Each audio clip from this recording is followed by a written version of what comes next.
간밤 뉴욕 증시에서 오랜만에 3대 지수가 모두 하락하는 모습을 봤습니다. 꽤 오랜만이었습니다. 이게 빅 이벤트를 상당히 이제 많이 앞두고 있기 때문에 빅 이벤트를 앞둔 관망 심리인 건지 아니면 증시에 과열을 시키는 조정의 시작인 건지 따져볼 필요가 있을 것 같습니다. 더 프리미어 강관우 대표 나와 계십니다. 안녕하십니까? 안녕하십니까? 오랜만에 3대 지수가 빠졌어요. 보통 다우가 좀 빠져도 S&P 500과 나스닥이 계속 상승세를 가면서 고점을 계속 높여가곤 했는데 3대 지수가 다 빠졌다. 이걸 뭐라고 봐야 될까? 좀 열심히 달렸잖아요. 자연스러운 휴식입니까? 네, 그래서 계속적으로 제가 이제 조금 과열권에 있다. 그러나 아주 극단적인 과열로는 가지 않아서 조금 견디면서 좀 따라가 줄 필요가 있다. 이렇게 말씀을 계속 드렸었는데 아무래도 이제 이벤트들이 지금 남아 있잖아요. 오늘 밤에 이제 FOMC도 있는 거고.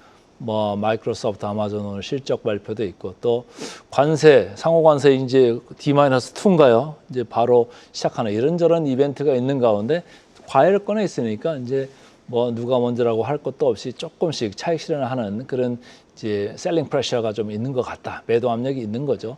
그런 가운데 S&P가 이제 지난번에도 제가 말씀드렸을 때 어느 수준을 넘어가면은 조금 차익 매물이 나오기 시작할 거다 했잖아요. 근데 이제 지금 계속적으로 차익 매물이 나올 정도까지 이제 많이 가 있다. 그래서 3대 지수가 모두 이렇게 조정이 들어갔습니다만 전혀 이상하지 않다라는 생각을 하고 있고 그렇다고 여기서 막 엄청나게 빨리 도망가야 되느냐 그것도 아닌 것 같아요. 그래서 좀 더 지켜보면서 비중 조절만 너무 비싼 거 위주로만 조금씩 좀 조절을 하면 좋을 것 같은데 이따가 이제 기술적인 지표들을 제가 쭉 보여드리겠습니다만은 조금씩 도망가려고 하는 뭐 종목들이 보이고 있다 이렇게만 말씀을 먼저 드리겠습니다. 네, 자 장기적 그 경기의 흐름을 예측할 수 있는 여러 지표들이 있는데 강 대표님이 이제 지난 시간에도 운송지수, 다우 운송지수를 가지고선 분석을 해주신 바가 있습니다. 오늘도 또 가지고 나오셨어요. 그게 이제 좀 많이 빠졌거든요. 다우 운송지수가 빠졌다. 근데 최근에 이제 유가의 흐름을 보면 브렌트유 같은 경우는 좀 반등세를 보였다. 유가 수요가 있다라는 거는 이런 운송 같은 거 많이 하면 유가 많이 쓰니까. 그럼 뭐 이게 이제 수요 쪽에서 보면 그렇게 같이 가야 될 것 같기도 한데 수요 쪽보다는 공급 쪽 요인이 지금 문제가 좀 생길 수 있다 이런 우려가 좀 나오는 것 같아요. 네. 뭐 푸틴한테 10일간의 좀 그 시간을 줬잖아요. 예. 아니면 이제 관세 때리겠대요. 네.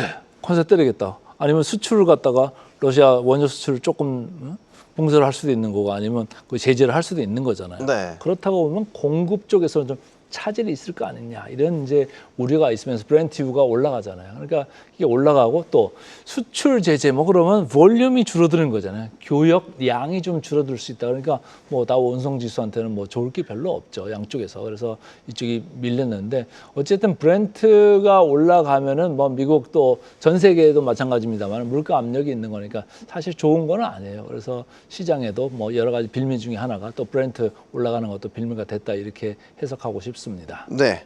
자 그리고 이 강 대표님 늘 분석해 주시는 거 공포 탐욕 지수를 늘 분석을 해 주시죠. 지금은 공포 탐욕 지수가 지난 시간에는 과열 구간이었고, 네. 지금도 과열입니까? 아니면 좀 내려왔습니까? 지금도 과열인데 극단적 과열까지 갔었잖아요. 네. 73선까지 이렇게 갔다가 이제 60선으로 다시 이렇게 내려왔죠. 많이 내려왔네요. 예. 근데 이제 더 극단으로 갈 수도 있는데 사람들이 눈치 게임을 좀 하다가 지금 화면에 나오고 있죠. 69까지 이렇게 조금 내려와 있다. 근데 아까 우리 진행자께서 말씀하셨습니다만 이게 슬그머니 조정이 들어온 거냐 아니면 또 다시 반등할 수 있는 거냐 조금 지켜봐야 되는데 아직까지는 이렇게 빨리 탈출구로 비상구로 쫓아가는 이런 모습까지는 나오고 있지 않다. 그러나 개별 종목단에서는 조금 나오는 게 있어요. 그래서 나중에 보여드리겠습니다만 아이언큐나 뭐 템퍼스 AL 같이 너무 고평가되어 있고 이익도 안 나는 이런 쪽에서는 이미 RSI 지표들이 많이 꺾여 내려가고 있다. RSI가 이제 중간 기준선이라는 게 있어가지고 그게 한 50 정도 되거든요. 그거를 이미 하회에서 내려가고 있다. 그렇다고 하면은 좀 더 많이 팔 수 있는 그런 셀링 프레셔가 곧 출현할 수도 있겠다. 이 점은 좀 유념하시면서 조금 고평가된 것들은 좀 쳐내시고 조금 안정적이고 성장성 좋은 거 이쪽으로만 좀 집중하는 이런 포트폴리오 재조정의 시간으로 가지시면 어떨까 이렇게 보고 있습니다. 근데 사실 엔비디아도 그렇고 반도체 섹터는 미장도 계속 뜨거웠잖아요. 네. 그럼 거기에는 계속 매수가 들어갔단 말이죠. 근데 이제 지금 탐욕지수 기준으로 보면은 서서히 열기가 식고 있다. 라는 걸로 봐야 되면 이제 반도체 섹터도 슬슬 조정을 준비를 해야 되는 건가? 조정을 준비를 해야 되는데 잘 버티고 있잖아요. 네. 그래서 어제도 보니까 3대 지수는 내렸는데 필라델피아 반도체 지수는 뭐 플러스권에서 유지가 됐어요. 최근에 보면은 뭐 엔비디아가 이제 고점 수준에 와가지고 조금씩 허덕거리고 있는 가운데도 어제도 보니까 뭐 AMD 또 막 치고 올라가더라고요. 그래서 야, 이게 상당히 이제 과열로 가고 있다 이런 생각이 들 정도로 AMD가 이제 치고 올라가고 있는데 필라델피아 반도체 수가 아주 중요한 척도 중에 하나지 않습니까? 그래서 네. 지금 봐야 되는데 한편으로 보면 빅스 제가 그걸 두 개를 좀 나란히 놓고 보니까 빅스는 제가 15 밑으로 내려오면은 조금 뭐 안심해도 좋다. 오래 갈 수 있다. 강세장이 이렇게 봐야 되는데 어제는 오히려 3대 지수가 내려오고 그러니까 빅스가 이렇게 고개를 다시 들었어요. 그러면서 차익 매물이 나오고 있는데 여기가 조금 변곡점이 될 수도 있다. 일부 종목들 안에서 그러나 강력한 펀더멘탈을 가지고 있는 주식들은 계속적으로 집중을 해야 되겠다 이렇게 보고 있습니다. 알겠습니다. 자, 이제 종목 이야기로 넘어가겠습니다. 아까 엔비디아 이야기를 제가 질문을 드렸었고 엔비디아를 이야기하시면서 AMD 어떻게 보면 경쟁사인 AMD도 이야기를 해주셨는데 AMD가 신형 칩을 내놓고 반응이 괜찮았다. 캐파가 되게 커졌는지 모르겠지만 시장 반응은 괜찮았던 것 같아요. 그럼 이제 엔비디아도 계속 주가가 어쨌든 우상향 기조가 꺾이지 않았단 말이죠. 이럴 때는 그러면 뭘 사고 뭘 파는 게 아니라 같이 사도 같이 갈 수 있는 동반 랠리가 가능한 구간인가? 제가 몇 주 전부터 계속 같이 가져가도 되겠다 이런 말씀을 드렸잖아요. 근데 네. 지금 와서 제가 쭉 이렇게 리뷰를 해보니까 엔비디아는 뭐 아주 뭐 최고 대장주로서 계속 들고 갈 수도 있겠다 이런 생각을 하는데 AMD는 이제는 조금 생각을 바꿔도 되겠다. 너무 지금 과열권으로 가 있고 너무 기대감이 크다. 이런 생각을 하면서 둘 중에 하나만 선택하라고 하면 저는 AMD는 이제 차익 실현을 좀 하시고 엔비디아 쪽으로 집중하시는 게 어떤가 이렇게 보고 있습니다. 지금 차트 나오고 있습니다만은 엔비디아 보시죠. 쭉 올라갔고 AMD도 같이 올라갔는데 올라가는 느낌이 좀 다르죠. 밑에 RSI를 보시면은 둘 다 과열입니다만은 오른쪽에 AMD가 훨씬 과열해 있습니다. 그런데 AMD의 체력은 말이죠. 엔비디아를 따라올 수가 없습니다. 영업이익률로 봐도 몇 배 정도 차이 나고 ROE도요 엄청나게 차이가 납니다. 그렇기 때문에 이 엔비디아를 따라올 수는 없는데 뭐에 지금 그러면 근거해 가지고 최근에 랠리가 있었느냐? 최근에 뭐 MI 그 칩 있죠. 네, 새로 나온 MI36, MI350. 예, 거기 가격 인상 이제 효과를 이제 기대를 한다. 네. 그리고 엔비디아 칩보다는 여기서 싸잖아요. 그러니까 가격 인상에 할 수 있는 여지가 좀 있는 거 아니냐. 네. 그러면 마진이 올라가지 않겠느냐. 이런 기대를 하고 있습니다만은 밸류에이션적으로 봤을 때 지금 엔비디아가 뭐 30배 중반 정도 와 있습니다. 그런데 AMD는 엔비디아보다도 20%더 비쌉니다. 프리미엄에 거래되고 있거든요. 그래서 제가 볼 때는 뭐 그거 조금 차익 실현한다면 오히려 엔비디아로 넣어놓는 게 어떤가 이런 생각을 하는 거죠. 자, 다음 빅테크 짚어보겠습니다. 실적을 이미 내놓은 곳이죠. 알파벳입니다. 알파벳 실적 잘 나왔어요. 여러 우려가 있었죠. 사실 검색 시장의 약간 둔화, 그다음에 AI 시장에서의 상대적으로 좀 뒤처져 있는 경쟁력 이런 것들이었는데 이런 우려들을 딛고 좋은 실적도 내놨고 평가도 잘 받았습니다.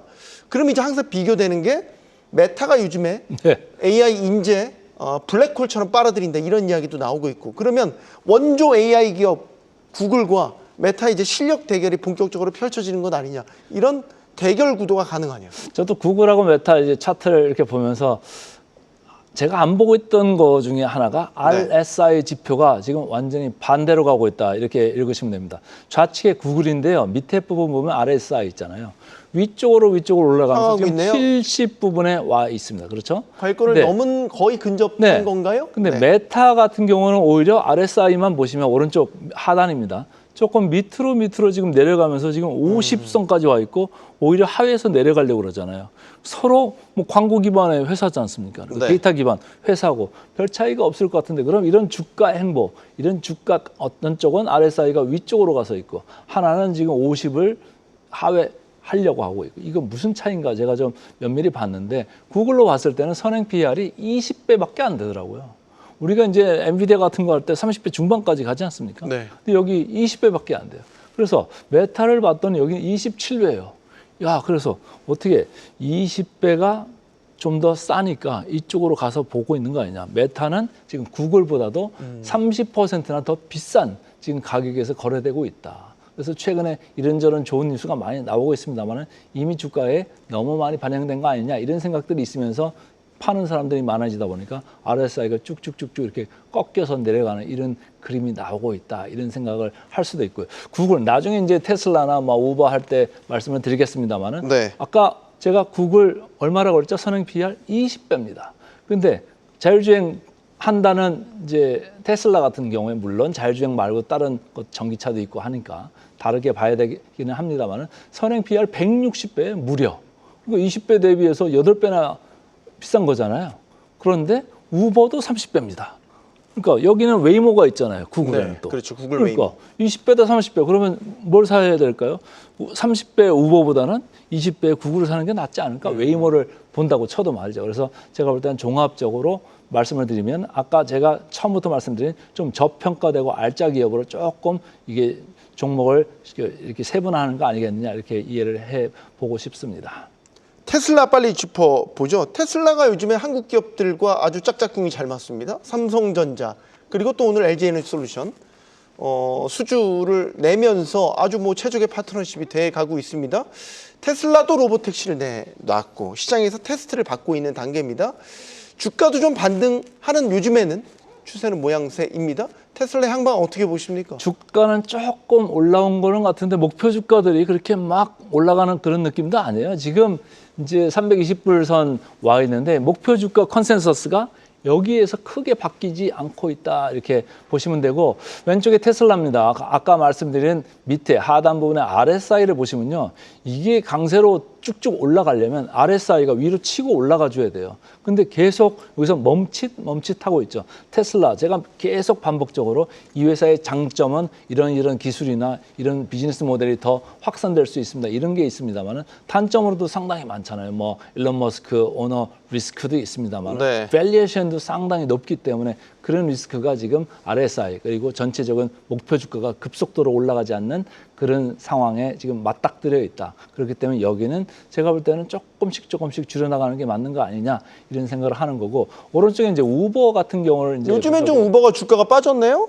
네, 조금 밀리고 있죠. 근데 어제도 조금 오히려 좀 밀렸어요. 근데 어제 또 루시드 관련돼 가지고 좀 안 좋은 뭐 얘기들이 좀 있고 하니까 최근에 사실은 우버가 루시드 플러스 또 자율주행 하는 그쪽하고 해가지고 뭔가 좀 비즈니스를 새롭게 하려고 하는 이런 이제 움직임이 있었습니다만 우버 또한 주가가 조금씩 밀려 내려가는 거. 그래서 아까 말씀드린 구글과 다시 연결해서 말씀을 드린다면 저 같으면은 테슬라나 우버 좀 줄이고 구글 쪽으로 가보는 게 어떻겠느냐 이런 개인적인 생각도 해봤습니다. 알겠습니다. 마지막까지 좋은 의견 주셨습니다. 더 프리미어 강관우 대표였습니다. 고맙습니다.